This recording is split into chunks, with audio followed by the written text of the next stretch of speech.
मजुरीसाठी घरदार सोडून फिरत होतो, एवढ्याच आजी दिसल्या. म्हटलं देव पावला, तेच घेऊन आल्या आम्हाला इथे. लय गरीब आणि गरजू आहेत ग ही पोरं. आणि ए नंदी, मला एक सांग, तुला कोणता काम जमेल रे? आजी हे ना गोठा मस्त सांभाळतील.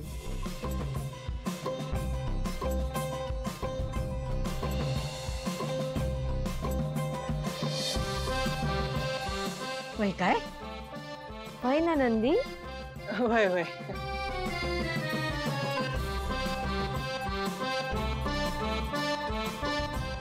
आणि मग आधी ना तू ना घराचा चप्पर साफ कर आणि मग शेतीची बाकीची कामं उरकून घे. हे बघा, ज्या दिवशी काम असेल ना त्या दिवशी तुम्हाला 250 रुपये मजुरी देईन आणि 2 वेळचं जेवण बी देईन. मंजूर आहे तुम्हाला? 250 म्हणजे किती? नाही नाही आजी, आम्ही मजुरीचे किमान 200 रुपये घेऊ. बाय माझे पारू, हा आदिनाथ ना मला एकदम भोळा सांबच वाटतंय बघ. नाही नाही आजी, हे बघा तुम्ही द्याल ना तेवढी मजुरी मंजूर आहे आम्हाला, काय अडचण नाही. आजी चांगले कामगार मिळाले आहेत आपल्याला. आता इथली समधी कामं झाल्याशिवाय यांना इकडनं कुठं जाऊ द्यायचं नाही. काय तर कराल ना रे सगळी कामं नीट.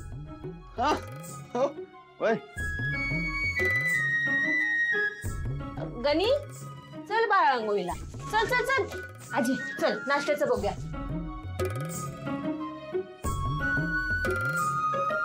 तुला छप्र म्हणतात करे? प्लीज मला माफ कर पारू. पारू तू तिथे का आली होतीस हे मी न जाणून घेताच तुझ्यावर ओरडलो, रागवलो, तुला वाटेल ते बोललो. खरंच चुकलं यार माझं. मला कळायला पाहिजे होतं तुझ्या मनातलं. आणि तू इकडे निघून आल्यानंतर मग मला कळलं सगळं. आय एम सॉरी यार पारू. नाही नाही, यांना कळलं तर नसेल ना ते डोळे माझे आहेत ते? का ते माझ्यावर रागवले त्यामुळं मला वाईट वाटलं असं त्यांना वाटलं म्हणून ते आले असतील का? पारू, मला वाटलंच होतं की हे तुझंच काहीतरी कारस्थान असणार. ती डोळेवाली मुलगी तू होऊ शकतेस. अरे पारू, तू माझी मैत्रीण आहेस आणि ती माझं प्रेम आहे. दोघांमध्ये फरक आहे पारू. तू आपल्या मैत्रीला जागली नाहीयेस. तुझ्यामुळे माझं प्रेम माझ्यापासून दुरावलंय. मी नाही तुला माफ करू शकत. तू प्लीज जा इथून. नाही नाही आदित्य सर, कल्पनेत बी मला तिकडे बघू शकणार नाही. ज्या दिवशी त्यांना हे सत्य कळेल की ते डोळे माझे आहेत त्या दिवसापासून ते माझं तोंड बी बघणार नाही. नाही नाही नाही, देवी आई त्यांना बोलल्या असतील जाऊन पारूला घेऊन ये म्हणून ते इकडे आले असतील. पण मला एक गुपित कळलंय. गुपित?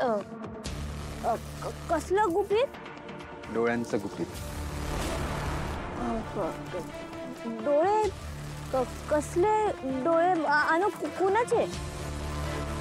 पारू यार, असं काय करतेस? मला कळलं, त्या काजळच्या लोगोवर जे डोळे आहेत ते तुझेच आहेत. इतके दिवस मी जिच्या शोधात होतो ती तूच आहेस.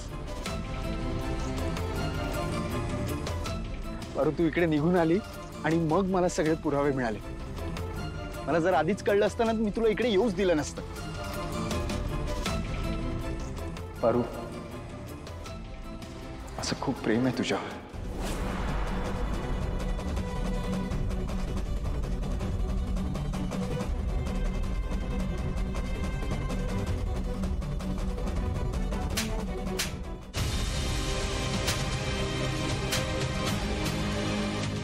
प्रेम करता?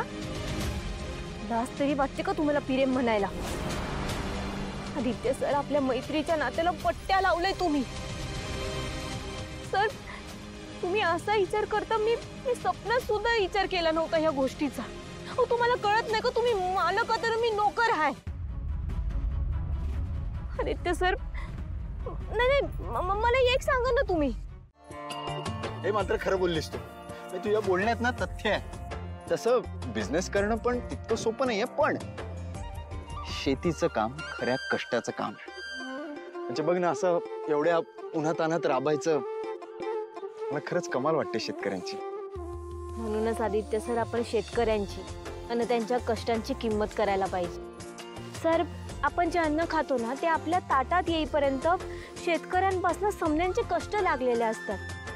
त्यामुळं शेतकरी राजा जगला तरच आपण जगणार. खरं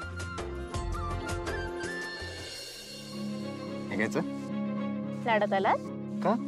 मी नाही येणार तुमच्यासोबत. अरे यार पारू, आता तर हसली ना. हसले म्हणून काय झालं? अरे हसली तर काय तर हे बघा, एखादा जोक झालं की माणूस हसतोय, आणि आता हे तुमच्या कापडांवर ना तर कोणी बी हसेल तुमच्यावर. काय झालं? काय झालं म्हणजे? त्यात ताया नाही का हसले मग अशी? आदित्य सर, हे बघा, मी हसले म्हणून माझा राग गेला असं थोडीच आहे. मला यायचं नाही तुमच्या बरोबर. होय तिकडं बाजूला, माझा राग बी काय गेला ना, मी तुमच्या सोबत येणार नाही. याला काय अर्थ आहे यार पारू? काय करताय आदित्य सर? माझ्या माग माग कशा पाय येत आहे? हसतायत ना त्या. आई सर, आई. काय करताय तुम्ही? असं उचसूट कुणाला बी हाय बाय करायचं नसतंय का? का म्हणजे ते बघा ना, हसतायत तुमच्यावर. त्यांना हसायचं तर हसू दे यार. हळू हळू. हे बघ, त्यांना हसायचंय तर हसू दे. मी इथे तुला न्यायला आलोय आणि मी तुला घेऊन जाणार म्हणजे जाणार, कळलं? अरे यार पारू, जा घराकडं.